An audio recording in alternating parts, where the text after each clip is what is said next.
ప్రభువును రక్షకుడైన యేసుక్రీస్తు నామమున మీ అందరికీ నా వందనాలు. పాత నిబంధన గ్రంథంలో యోబు గురించి ప్రతి క్రైస్తవుడికి, ప్రతి క్రైస్తవురాలికి, అంటే ఎవరెవరైతే పరిశుద్ధమైనటువంటి గ్రంథాన్ని తరచుగా ధ్యానిస్తూ ఉంటారో వాళ్ళందరికీ కూడా స్పష్టంగా ఒక విషయం అర్థమై ఉంటుంది. యోబు విపరీతంగా శోధించబడ్డాడు. యోబు పత్రికలో మీరు చూసినట్లయితే అక్కడ ఒక మీటింగ్ జరుగుతూ ఉంది పరలోకంలో. అపవాదైన సాతాను ఆ మీటింగ్లో ప్రవేశిస్తాడు. దేవుడు సాతాన్ని చూసి నువ్వెక్కడి నుంచి వచ్చావు అని అడిగితే భూమి అంతటా కూడా తిరుగులాడుతూ వచ్చాను అంటాడు. దేవుడు అపవాదిని చూసి నా సేవకుడైన యోబుని చూసావా, భూమి అంతటా కూడా అతని వల్లే నీతిపరుడు యథార్థపరుడు ఎవరు కూడా లేరు అని అన్నప్పుడు అపవాది అంటాడు, ఊరకనే నీ యందు భయభక్తులు నిలిపాడు అతను, అతనికి కలిగిన సమస్తమునకును నువ్వు కంచె వేశావు కాబట్టి అతడు నిన్ను స్తుతిస్తాడు, ఆరాధిస్తాడు. నువ్వు ఆ కంచె తీసి చూడు, నీ ముఖం ఎదుటనే అతడు దూషించి వెళ్ళిపోతాడని ఛాలెంజ్ విసురుతాడు. అయితే దేవుడు అతని ప్రాణం మీద తప్ప మిగతా దేని మీద అధికారం ఇవ్వకుండా ఆ కంచె తీసివేయడం జరుగుతుంది. అతను అనుభవిస్తాడు చూడండి, విపరీతమైన శోధన, తట్టుకోలేనటువంటి బాధ, తిరిగి తెచ్చుకోలేనటువంటి నష్టము,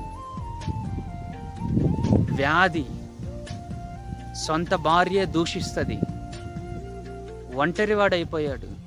తనను ఓదార్చాలని వచ్చినటువంటి స్నేహితుల ద్వారా కూడా అపవాది మంచిగా మాట్లాడినట్టు మాట్లాడి వాళ్ళే నీతిమంతులు, యోబు తప్పు చేశాడు కాబట్టే నీకు ఇంతలా శిక్ష దేవుడి నుంచి దొరుకుతుందని శోధించడం మొదలు పెడతాడు.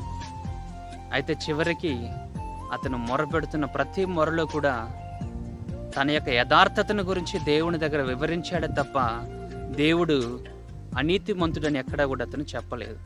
చివరికి దేవుడు ప్రత్యక్షమై సుడిగాలిలో అతని ముందు ఆ వ్యాఖ్యాన్ని చెప్పి ప్రతిదీ శోధన నుంచి కూడా యోబుని విడిపించి ఆ స్నేహితుల్ని గద్దించి అప్పటి వరకు కోల్పోయినటువంటి ఆ ఆశీర్వాదము కంటే రెండంతలైనటువంటి ఆశీర్వాదాన్ని దేవుడు అతన్ని అనుగ్రహించుతాడు. అయితే ఈరోజు నేను మీతో ఒక ప్రశ్న అడగాలనుకుంటున్నా. కొత్త నిబంధన కింద ఉన్న మనకు ఇలాంటి భయంకరమైన శోధనలు వస్తుందా? ఇంతలా మనం శోధించబడతామా అనేది ఈరోజు ప్రశ్న.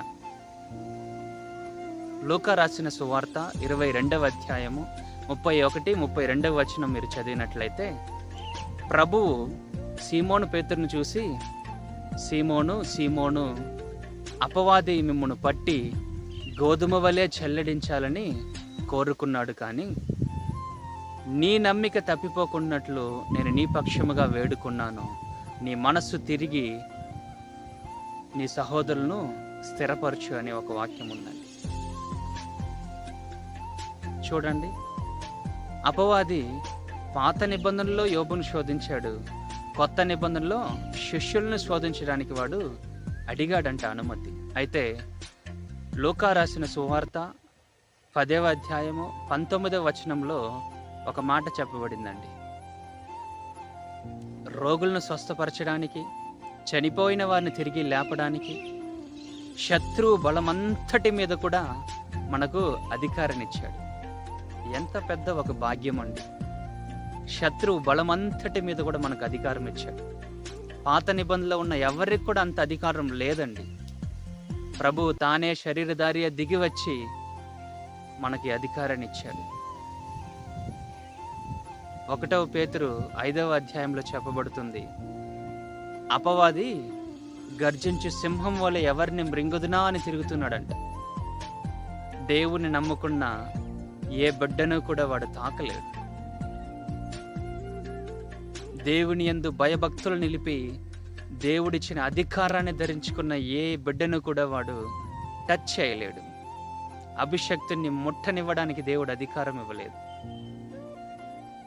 వాని మీద నీకు అధికారం ఇచ్చాడు.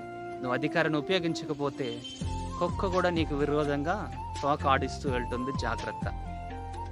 ఈ మాట గుర్తుపెట్టుకో. అపవాదిని గద్దించు, దేవునికి లోబడి అపవాదిని గద్దించు. ఏ శోధనైనా సరే అది నిన్ను విడిచిపెట్టి వెళ్ళిపోతుంది. నువ్వు నేను ధన్యులము, ధన్యురాలము. దేవుడు అధికారాన్ని ఇచ్చాడు. ఈ అధికారాన్ని ఉపయోగించు. ఆయన నామంలో ప్రతిదీ కూడా లోపడుతుంది. రోగులు స్వస్థపరచబడతారు. దయ్యాలు, అపవిత్రాత్మలు విడిచిపెట్టి వెళ్ళిపోతుంది. ఏది కూడా ఎంత మాత్రం కూడా హాని చేయదని దేవుడు నీకు అధికారాన్ని ఇచ్చి ఉన్నాడు. భయపడొద్దు. పాత నిబంధన కింద ఉన్న వ్యక్తులైతే కాదు మీరు. కొత్త నిబంధన కింద ఉన్నటువంటి ఆ నిబంధన యొక్క రక్తము చేత కడగబడిన ప్రతి వారికి కూడా దేవుడి అధికారాన్ని అనుగ్రహించాడు. కాబట్టి ఆ అధికారాన్ని ఉపయోగించాలి. అపవాదిని గద్దించాలి. దేవునికి లోబడి వాడిని గద్దించినప్పుడు వాడు మీ ఎద్దు నుండి పారిపోతాడు. ఏది కూడా ఎంత మాత్రం కూడా మీకు హాని చేయదు. ప్రభు ఈ వాక్యాన్ని ఆశీర్వదించును గాక. God bless you.